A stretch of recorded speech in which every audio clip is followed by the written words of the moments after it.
First draft, babies. Let's do this. Oh, all right.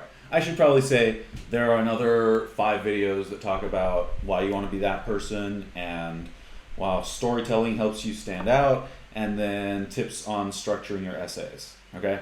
Now we'll get into this. Okay.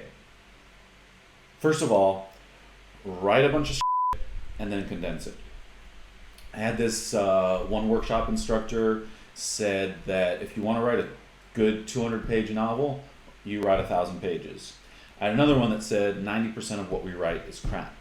And it's true. 90% of what we write, what we say, what we do is just crap. It just doesn't matter. So, in that light, ignore 90% of what I say. The second is try handwriting.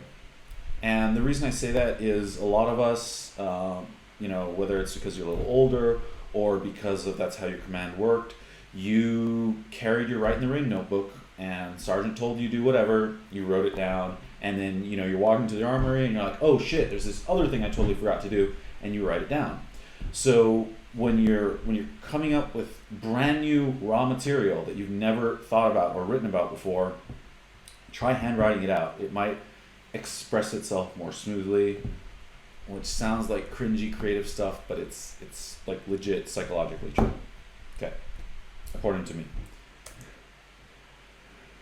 Finally, your first draft is like that jalopy, I hope I'm saying that right, pronouncing it, that you're like, okay, I'm going to take a car, I'm going to work on it, I'm going to maybe replace, I realize I'm going to have to change the transmission, give it a paint job, do whatever.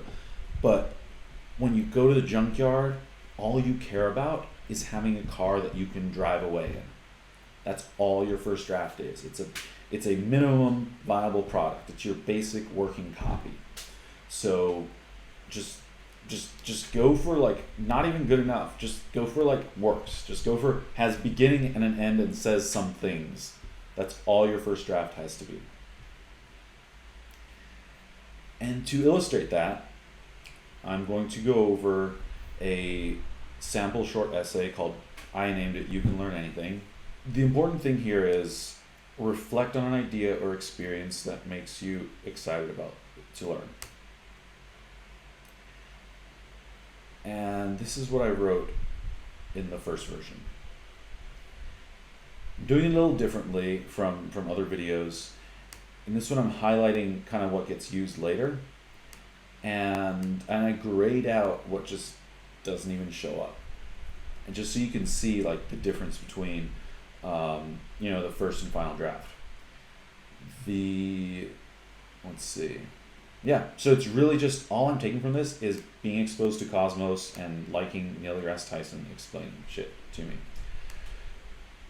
Then take this, 17 revisions later, and I'll freely admit, I probably had 3 people that I would send these to, get their feedback on. They would comment on it, say, I don't know about this, or like this is good.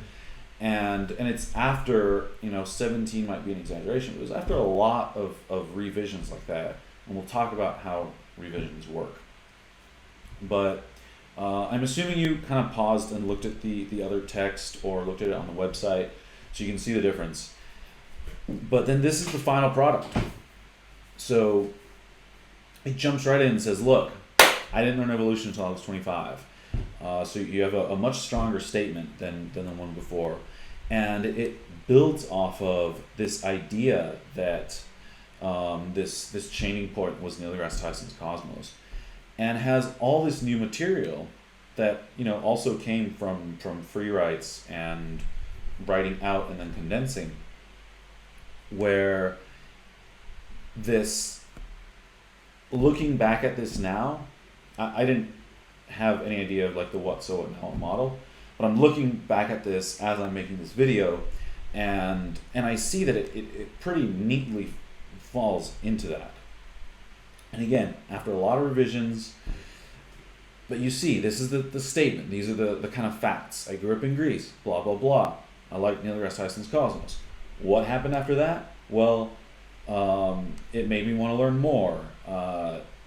I think it says here, I started doing calculus on Khan Academy and then volunteered to help them translate.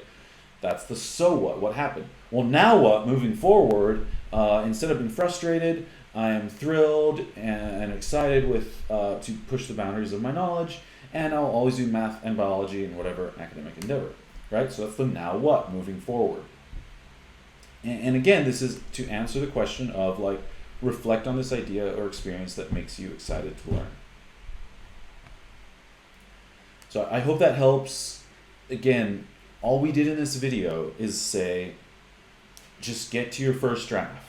All it is that barely running jalopy that you just need to pull out of the junkyard and get to the workshop and start taking apart, accept that a lot is going to be replaced, a lot is going to be taken out, and it'll be unrecognizable by the time you're done with it.